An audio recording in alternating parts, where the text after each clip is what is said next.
네, 귀한 찬양 특송 감사합니다. 우리 교회 리모델링이 작년 12월 3일부터 시작됐어요. 이제 카페 쪽 먼저 오늘 이제 완성돼서 이제 예배를 드리게 됩니다. 얼마나 기쁘고 감사한지 모르겠습니다. 이제 본당 리모델링이 이제 진행 중에 있는데요. 주님 은혜 가운데 잘 진행하기를 소망하고요. 먼저 하나님께 영광의 박수를 한번 들려드리도록 하겠습니다. 네. 본당에서 예배 드릴 때는요, 자리가 덤성덤성했는데, 오늘은 꽉 차고, 지금 자리가 없어가지고, 너무나 은혜가 충만하고요. 또 오늘 또 우리 김대관 집사님 또 찬양 인도자로 처음 서서 은혜로운 찬양 잘 인도해 주시고, 새롭게 시작되는 부분이 많아서 감사합니다. 그리고 우리 오늘 장명수 장로님 가정 이렇게 특송 해주셨는데요. 어떤 가정에만 하는 게 아니라 누구든지 특송하실 수 있으니까 특송의 문 항상 열려 있으니까 특송해 주시면 감사하겠습니다. 오늘 주일부터 야고보서 강해 시리즈 설교를 시작하도록 하겠습니다. 야고보서를 통해서 주실 하나님의 은혜를 사모하시고 그 은혜를 누리시는 우리 모두가 되기를 축복합니다. 자, 야고보서는요, 신약 성경 중에서도 매우 실제적이고도 구체적인 책입니다. 제가 성경 봉독을 안 했네요. 이렇게 정신이 없어요. 자, 그러면 야고보서 1장 1절에서 11절 말씀 우리 교독하도록 하겠습니다. 제가 먼저 1절 말씀 읽겠습니다. 하나님과 주 예수 그리스도의 종 야고보는 흩어져 있는 12지파에게 문안하노라.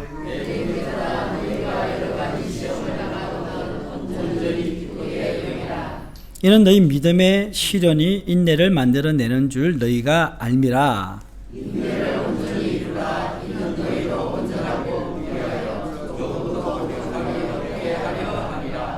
너희 중에 누구든지 지혜가 부족하거든 모든 사람에게 후히 주시고 꾸짖지 아니하시는 하나님께 구하라. 그리하면 주시리라. 오직 믿음으로 구하고 조금도 의심하지 마라. 의심하는 자는 마치 바람에 밀려 영원하는 바다 물결 같으니 이런 사람은 무엇이든지 주께 얻기를 생각하지 말라.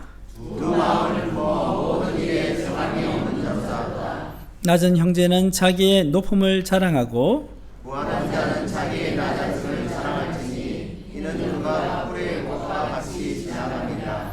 해가 떴고 뜨거운 바람이 불어 풀을 말리면 꽃이 떨어져 그 모양의 아름다움이 없어지나니 부한 자도 그 행하는 일에 이와 같이 쇠잔하리라. 아멘. 자, 여러분 이제 야고보서 강해인데요. 제가 말씀드린 것처럼 신약 성경 중에서 매우 실제적이고 또 구체적인 책입니다. 읽어보신 분들은 좀 그렇게 느낄 건데요. 그래서 어떤 분들은 이 야고보서를 신약의 잠언이다 라고 부르기도 합니다. 이 말은요, 추상적인 교리가 아니라 우리의 일상, 우리의 관계, 우리의 돈의 문제, 우리의 말과 행동에 대해서 아주 직설적으로 말씀하고 있습니다. 자, 이 편지의 저자가 누굽니까? 예수님 동생. 바로 예수님 동생 누굽니까? 야고보죠, 야고보. 예수님의 동생이라 하기도 하고요. 사실 이 야고보는요, 처음에 예수님을 믿지 않았어요. 성경에 보면 아시겠지만, 근데 부활하신 예수님을 만난 후에 예루살렘 교회의 기둥 같은 지도자가 되었습니다. 신약 학자들은요, 이 편지가 주후 40년 후반에서 60년대 초반 사이에 기록되었을 것이라 추정하고 있습니다. 이 당시의 상황은 이렇습니다. 예루살렘과 유대 지역에 큰 박해와 기근이 있었고요. 많은 그리스도인들이 고향을 떠나서 로마 제국에 흩어져 살게 되었습니다. 그래서 이 편지의 수신자들은 누구냐? 바로 흩어진 유대 그리스도인들입니다. 그들은 낯선 환경에서 그리고 경제적 어려움을 겪으면서 때로는 차별과 핍박을 받고 있었습니다. 그리고 신앙과 현실 사이에서 혼란을 느끼고 있었습니다. 어쩌면 그들이 겪었던 영적 현실이 오늘 우리가 처한 것과 크게 다르지 않는 것 같습니다. 오늘 우리가 읽은 본문 말씀은요, 이 편지의 서론이면서 핵심 주제를 담고 있습니다. 야고보서 편지를 시작하면서 세 가지 중요한 질문을 합니다. 첫 번째는 뭐냐면 우리는 누구인가? 정체성에 대한 질문입니다. 두 번째는 우리가 겪는 시련의 의미는 무엇인가? 세 번째는 우리는 어떻게 살아야 하는가입니다. 이 질문에 대한 답이 오늘 본문 말씀에 나와 있습니다. 세 가지로 한번 살펴보겠습니다. 첫 번째는요, 성도는 보냄받은 자로서 선교적 삶을 살아야 합니다. 우리 본문 1절 말씀을 다시 한번 읽겠습니다. 하나님과 주 예수 그리스도의 종 야고보는 흩어져 있는 12지파에게 문안하노라. 아멘. 자, 이 편지는 아주 짧은 인사로 시작합니다. 그런데 한 문장 속에 놀라운 진리가 숨겨져 있습니다. 야고보는 자신을 소개하면서 뭐라고 이야기합니까? 하나님과 주 예수 그리스도의 종 야고보라고 했습니다. 성도 여러분, 만약에 누군가 여러분에게 당신은 누구십니까? 이렇게 물으면 뭐라고 대답하시겠습니까? 아마 저는 어느 회사 부장입니다. 저는 누구누구 엄마예요, 아빠예요. 저는 어떤 회사를 운영하는 사장입니다. 이렇게 대답하는 경우가 많을 것입니다.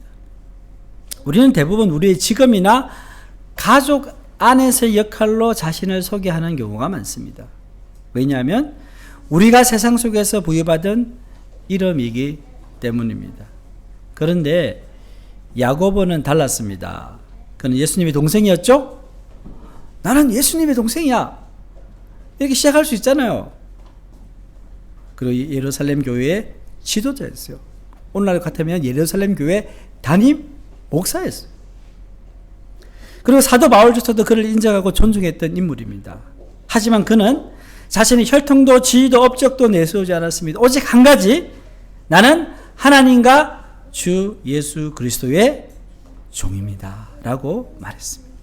여기서 종이라는 말은 헬라어로 둘로스입니다. 둘로스. 노예라는 의미를 가지고 있습니다. 현대를 사는 우리에게 이 표현이 좀 불편하게 들릴 거예요. 왜 굳이 자신을 낮춰서 노예라고, 종이라고 해야 하나 생각이 들 수 있습니다. 하지만 당시 로마 사회에서 이 표현은요, 전혀 다른 의미로 사용되었습니다. 로마 황제의 신임을 받은 최고위급 신하들은요, 스스로 뭐라고 그러냐면 나는 황제의 종이다 라고 부르면서 자부심을 드러냈어요. 나는 황제의 종이야. 그것은 뭘 이야기합니까? 내 인생의 주인은 황제이며 나는 그분의 뜻을 따라 산다. 이 말은 가장 명예로운 선언인 거예요. 그 시대 사람들에게. 마찬가지로 야고보가 자신을 하나님의 종이라고 부른 것은 비굴함이 아닙니다. 아주 영광스러운 자유의 선언입니다. 나는 예수 그리스도의 종이다. 생각해 보십시오. 나는 누구누구의 엄마다, 누구의 엄마다 했을 때 이 정체성 어떻습니까? 아이가 크면요, 그것도 사라져요. 아이가 커버립니다. 나는 어느 회사 부장이 됐을 때 그 회사 은퇴하면 아무 소용이 없잖아요. 사라집니다. 나는 회사 사장이다 했을 때 그 회사가 망하면 어떻게 됩니까? 더 이상 그 회사 사장이 아니에요. 세상이 주는 정체성은 모두 변하고 사라집니다. 하지만 나는 그리스도의 종이다 라는 정체성은요, 영원합니다. 왜? 예수 그리스도께서 영원하시기 때문입니다. 그래서 이것은 내 삶의 주인이 나 자신이 아니라 하나님이라 신하는 것을 이야기하는 선언입니다.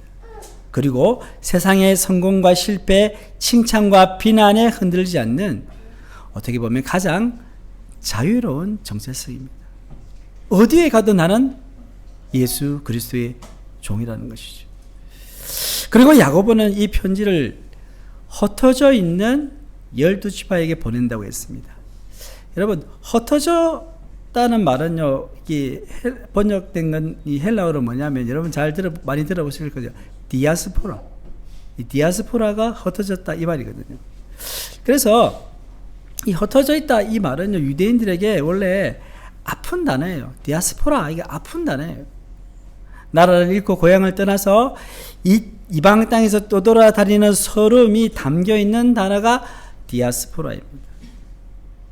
편지를 받은 성도들도 자신들의 처지를 그렇게 생각했을 줄도 모릅니다. 우리는 왜 이렇게 힘들게 흩어져 살아야만 하는가? 나는 언제 고향으로 돌아갈 것인가? 어쩌면 자신의 인생이 저주처럼 느껴졌을 수도 있습니다. 그런데 야고보는요, 이 단어의 의미를 완전히 뒤집어 버립니다.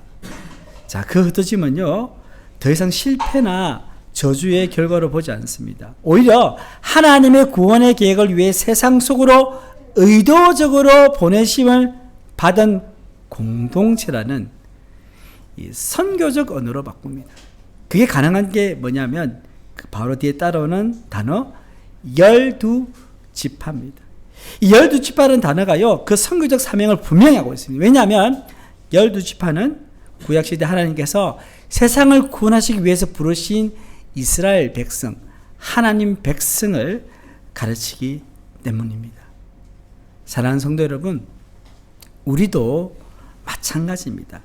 우리가 지금 있는 삶의 자리는 어떻습니까? 매일 치열함이 있습니다. 스트레스가 있어요. 우리 일터가 그렇잖아요.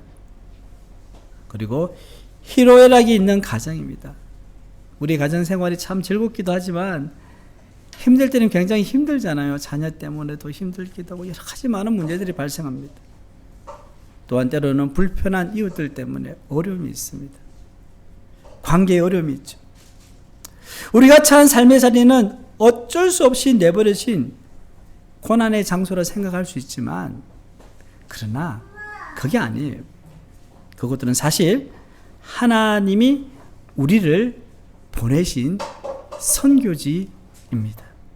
우리가 머물고 있는 곳과 우리가 가는 곳은 하나님의 통치가 임하는 곳이 되어야 합니다. 왜냐하면 우리가 이미 하나님의 통치를 받고 있는 하나님의 백성이기 때문입니다. 예수를 믿는 사람은 겉보기에는 세상 사람들과 크게 다르지 않아 보입니다. 같이 밥 먹고요, 직장 생활하고 같이 놀고. 그런데 여러분, 그 내면은 완전히 다릅니다. 왜냐하면 우리는 하나님의 백성이면서 동시에 선교적 삶을 살아라고 세상에 보냄받은 자들이기 때문에 이게 우리의 정체성입니다. 성도 여러분, 우리는 이런 정체성을 확고히 하여서 선교적 삶을 살아야 합니다. 선교적 삶을 살아가는 것, 어떻게 보면 거창해 보이잖아요. 내가 선교지에 가서 복음을 전해야 되나? 내가 엄청나게 큰 일을 해야 되냐? 물론 그렇게 하면 좋겠지만 그것만이 아닙니다.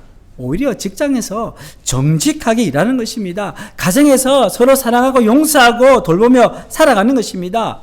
또한 이웃의 아픔에 공감하면서 하나님의 말씀에 따라 그들을 사랑하고 섬기는 것입니다. 내가 할 수 있는 한도 내에서 주님의 말씀을 순종해 나아가는 것입니다. 바로 그것이 하나님 나라의 가치를 보여주는 선교적 삶입니다. 이런 삶을 살 때 우리의 삶의 자리에서 하나님 나라의 가치인 사랑과 정의, 기쁨과 평안, 용서와 화해가 이루어질 줄 믿습니다. 자, 두 번째는요, 인생의 시련은, 같이 읽어볼게요. 시작. 인생의 시련은 우리를 온전하게 만드시는 하나님의 손길입니다. 여러분, 우리가 성교적 삶을 살아야 하는 정체성을 가지고 있잖아요. 그런데 그렇게 사는 것은 또 다른 문제입니다. 정체성은 가지고 있지만 그렇게 사는 건 다른 문제죠. 왜 그렇습니까? 우리의 현실은 녹록지가 않습니다. 월세 걱정, 집을 구매했지만 매월 이자를 갚아 나가야 되고, 건강 문제도 있고 자녀 문제도 있고 직장에서 스트레스. 여러분 인생 살다 보면 이것저것 어려움이 얼마나 많습니까? 이런 현실 앞에서 나는 선교적 삶을 위해 보냄받은 자라고 외치면서 사는 것, 실천하면서 사는 것 쉽지 않습니다. 바로 이 지점에서 야고보는요, 두 번째 중요한 진리를 말합니다. 야고보는 현실을 외면하지 않습니다. 오히려 본문 2절에 보시면 2절 말씀 함께 읽겠습니다. 내 형제들아, 너희가 여러 가지 시험을 만나거든 온전히 기쁘게 여기라. 아멘. 여러 가지 시험을 당하거든. 이 말은 무슨 말입니까? 시련이 삶의 현실임을 인정하는 거예요. 예수 믿는 사람들도 시련이 오고 어려움이 있다는 것이죠. 그런데 그 다음에 정말 충격적인 명령이죠. 뭐라고 합니까? 온전히 기쁘게 여기라는 거예요. 솔직히 이 말씀은 우리에게 가장 반발을 사기 쉬운 말씀이에요. 목사님, 지금 제 상황을 아시면 그런 말씀 못 하실 거예요. 예, 제가 말한 건 아니고 성경이 그렇게 이야기했어요. 정말 여러분, 어떻게 시련을 기쁘게 받아들일 수 있겠습니까? 하지만 야고보는요, 감정적으로 억지로 기쁜 척 하라고 말하는 것이 아닙니다. 그것은 시련이 만들어낼 결과를 알기 때문에. 본문 3절 말씀입니다. 같이 읽겠습니다. 이는 너희 믿음의 시련이 인내를 만들어내는 줄을 너희가 알미라. 이렇기 때문에 기뻐하라는 거예요. 여기서 인내라는 이 단어로 번역된 헬라어는요, 단순히 참고 버티는 이런 개념이 아니고요. 원문을 지역에서 말하면 인내라는 뭘 이야기하느냐? 인내로 하여금 자기 일을 끝까지 하게 하라는 거예요. 그러니까 이 인내를 마치 의인화시킨 거예요. 하나님 인격체처럼 그 일을 완성할 때까지 방해하지 말고 지켜보라는 거예요. 인내를 만들어내는 줄을 너희가 알면, 인내가 끝까지 하게 한다. 그리고 인내는 과정이고 그 과정의 목표는, 최종 목적지가 어디입니까? 너희로 온전하고 고비하여 조금도 부족함이 없게 하려 하십니다. 뭡니까? 온전함입니다. 여러분, 온전함이라는 이 헬라어 단어는요, 흠 하나 없는 완벽함을 이야기하는 거 아니에요. 뭘 이야기하느냐?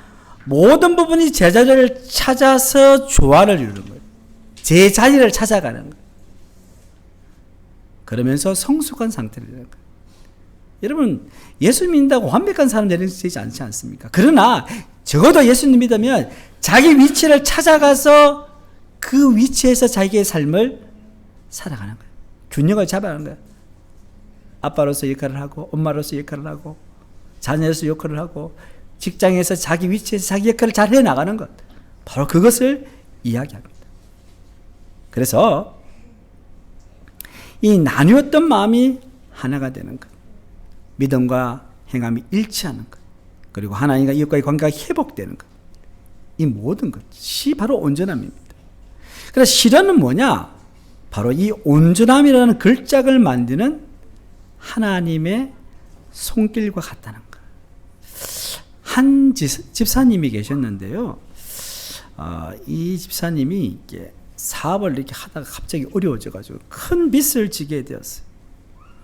여러분, 사업이 잘 나갈 때는 좋잖아요.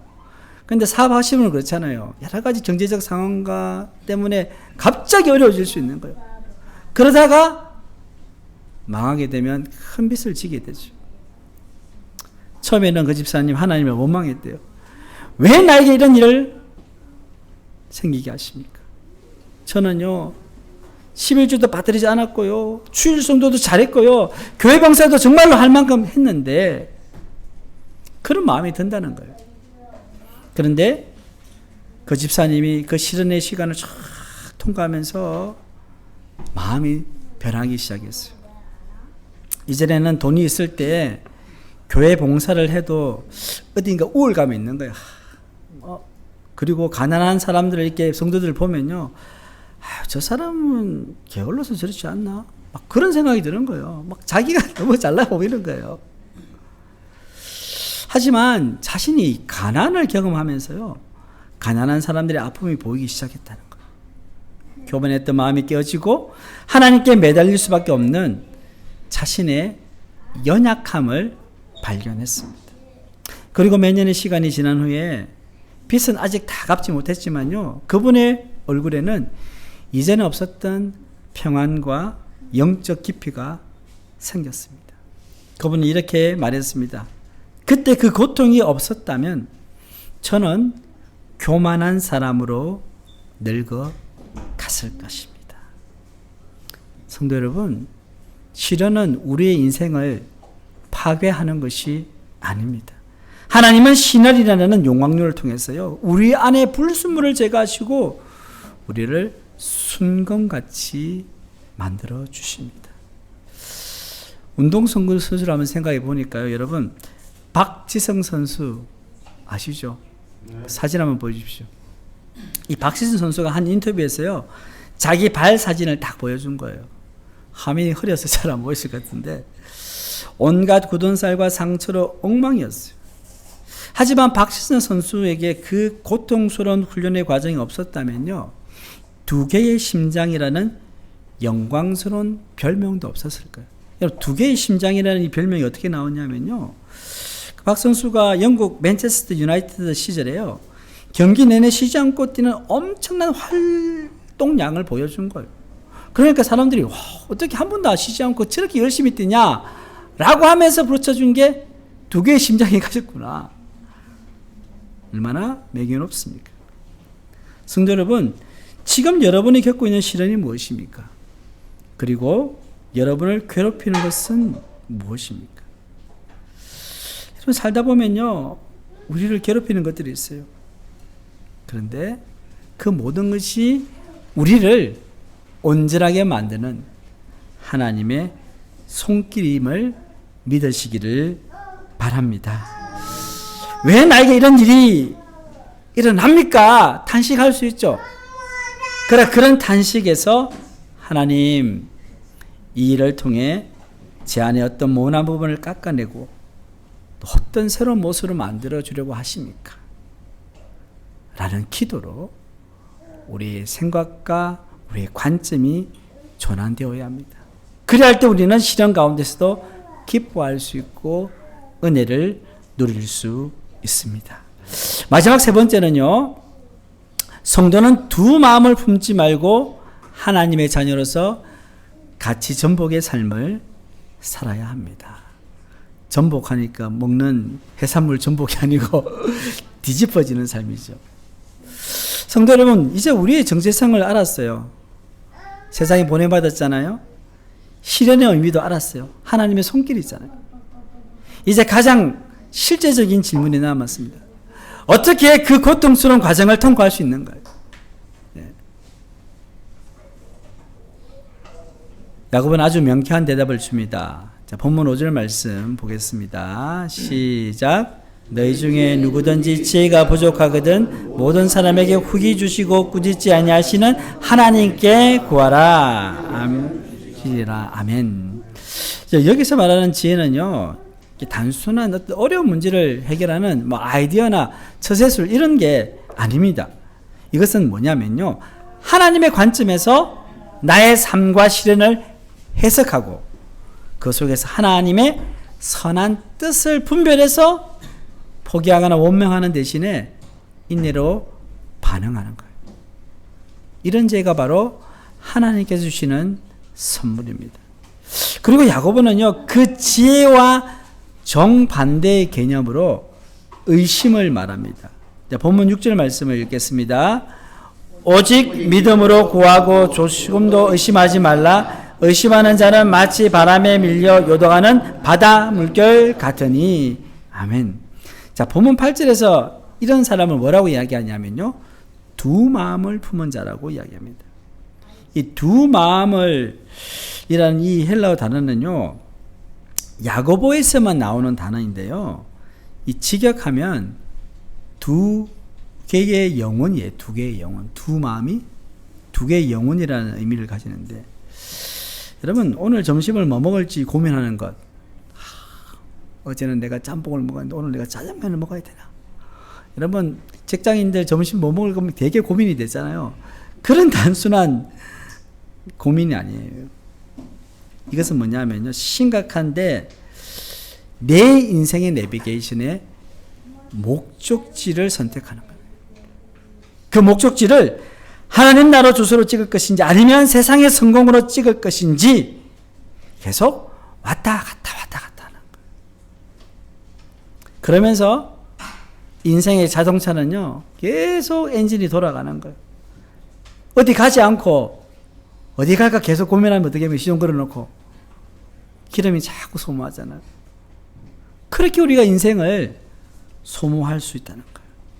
이걸 다른 말로 하면 영적 분열 상태, 영적 분열 상태.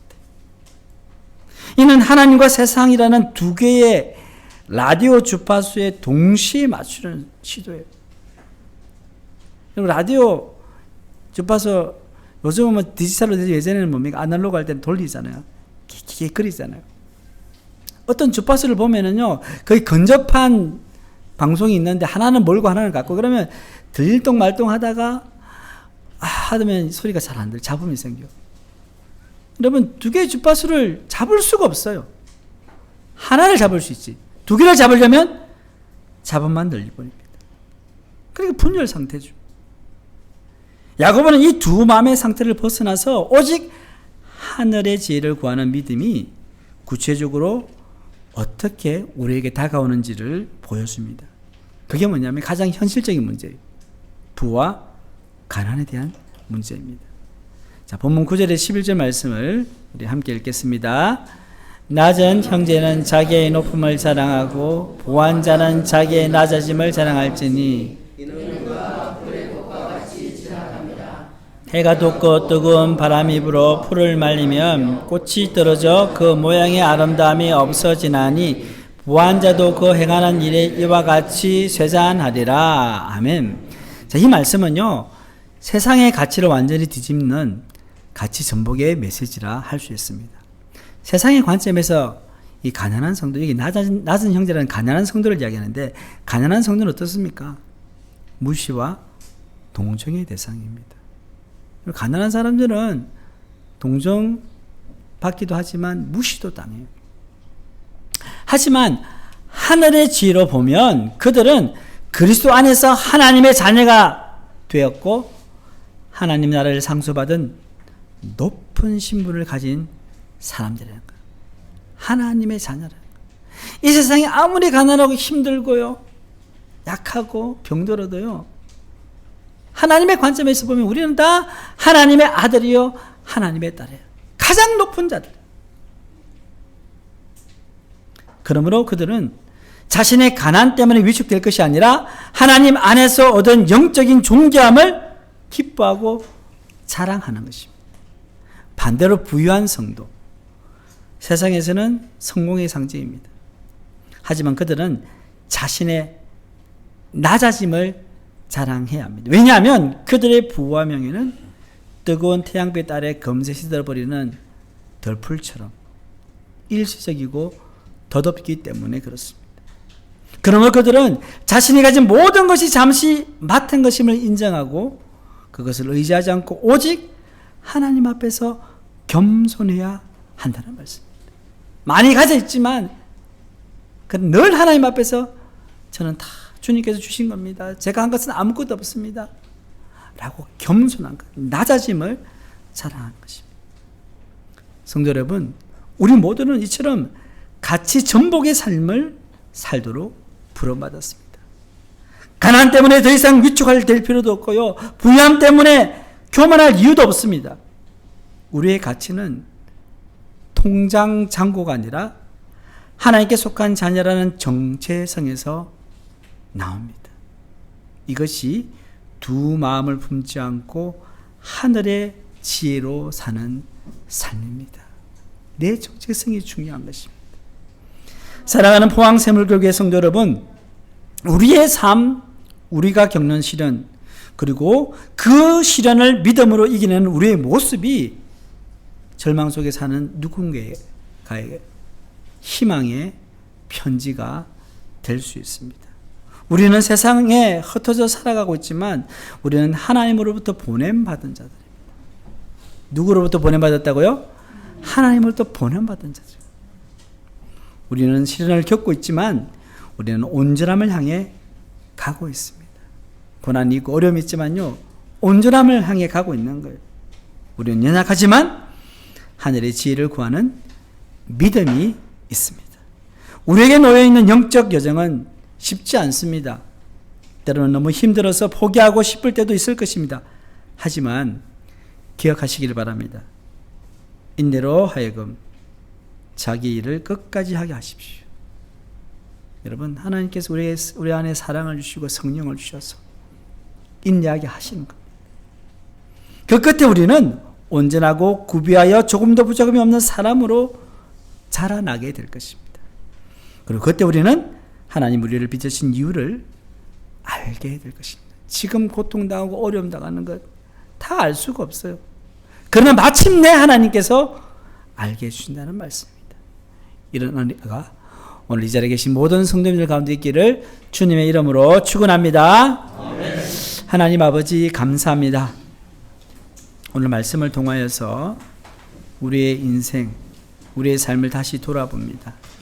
우리는 하나님으로부터 보냄받은 자들이고 이 세상의 성유적 삶을 살아가기 위한 존재로 세워졌습니다. 이제 어떤 시련 가운데서도 하나님 낙심하고 절망하지 않게 하여 주옵소서. 하늘의 지혜를 구하게 하여 주시옵소서. 우리가 가장 존귀한 존재로 부름받았다는 사실을 기억하게 하시고 하나님의 빚으시는 그 손길 가운데 우리를 맡겨드림을 통하여서 온전함으로 변화될 수 있도록 은혜를 다하여 주시옵소서. 이 모든 말씀 우리 주 예수님의 이름으로 기도드립니다. 아멘.